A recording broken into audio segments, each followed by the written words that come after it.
ఇప్పుడు విజయశాంతికి కాంగ్రెస్‌లో ఎమ్మెల్సీ వచ్చింది. గతంలో ఆమె బీఆర్ఎస్‌లో ఉంది. ఎంపీగా చేసింది. తెలంగాణ ఉద్యమం కోసం కూడా కొట్టాడింది కూడా. బీజేపీలో చేరింది. బీజేపీలో ఉన్నారు. ఆ తర్వాత రాజీనామా చేసి ఎన్నికల టైంలో కాంగ్రెస్‌లోకొచ్చారు. ఎమ్మెల్సీ వచ్చింది. ఎట్లా చూస్తారు? ఏం చెప్తారు? ఒక ఫెయిల్యూర్ ఎమ్మెల్సీ, ఒక ఫెయిల్యూర్ పొలిటీషియన్ అమ్మాయి ఫెయిల్యూర్ పొలిటీషియన్.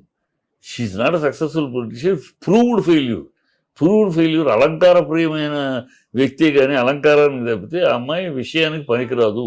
ప్రజా సమస్యలు చర్చించడానికి ఆ నాలెడ్జ్, ఆ విజ్ఞానమో, ఆ పరిణితో ఏమీ లేదు అని బీజేపీలో ఉన్నాడు. బీజేపీలో ఆ అమ్మాయి బీజేపీతో ట్రావెల్ చేశాను నేను. ఆ అమ్మాయి బాగా తెలుసు నాకు. She is a failure politician. A knowledge లేదు. ప్రజా సమస్యల మీద చర్చించే విజ్ఞానం కానీ పరిజ్ఞానం కానీ ఏమీ లేదు. She is one showpiece. అలా అలంకారప్రియంగా ఉండగలదు. కొద్దు కదా, ఎందుకంటే సమర్థులు అవసరం. వీళ్ళ కాకా పట్టేవాళ్ళు. ఇప్పుడు ఏంటి పవన్ మనాడు రేవంత్ రెడ్డి ఏ ఉద్దేశంలో ఉన్నాడు? ఎవరినైతే కేసీఆర్ వద్దన్నాడో వాళ్ళని నెత్తి మీద పెట్టుకోవాలి. ఎవరినైతే కేసీఆర్ విలువ ఇచ్చాడో వాళ్ళని తొంగలో తొక్కాలి. కేసీఆర్ సెంటర్ పాయింట్ అని.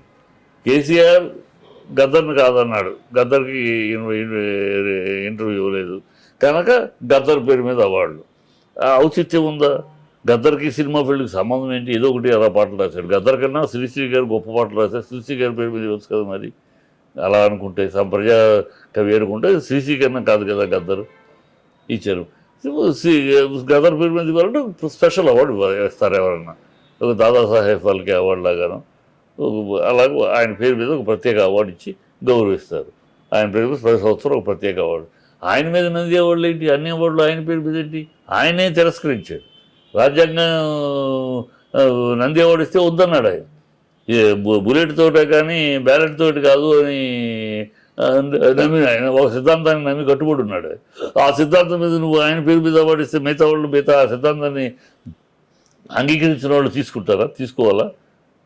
ఈ పిచ్చి అనాలోచితము. అదే బుద్ధి జ్ఞానం ఆలోచన ఉన్నవాళ్ళు ఎవరైనా ఏం చేస్తారంటే కామన్ పేరు ఎందుకు పెట్టారు? ఇన్ని సంవత్సరాలుగా దశాబ్దాలుగా ఎందుకు కామన్ పేరు పెట్టారు ఏ రాష్ట్రంలో అయినా? అది ఒక విజ్ఞత. కామన్ ఒక వ్యక్తి పేరు పెడితే ఆ వ్యక్తి పేరు మీద అవార్డు పెట్టకూడదు. ఇస్తే స్పెషల్ అవార్డు తప్పితే వ్యక్తిగత అన్ని అవార్డులు పెడితే ఆ వ్యక్తిని కొంతమంది నచ్చుతారు, కొంతమంది నచ్చరు. అది ఎక్కడైనా కామన్ కనుక ఇవ్వకూడదని నంది అన్నారు. ఇంకో చోట కళాయి మామని అన్నారు. ఇంకో చోట హంస అన్నారు. అలాగే ఇక్కడ నంది కాదు సింహ అన్నారు. నువ్వు సింహం వస్తుంటే వీణ అని పెట్టు. ఇది వీణ అనేదానికి విలువ ఉంది. కోటి రతనాల వీణ తెలంగాణ అన్నాడు దాశరథి మహాకవి, తెలంగాణ కవి. వీణ అవార్డుని పెట్టు. అందరికి కామం. ఆ సెన్స్ ఉండాలి. ఏ సెన్స్ లేదు. ఈ ప్రభుత్వము, ఈ సీఎము ఏ ఆలోచన లేదు. ఏదో ఒక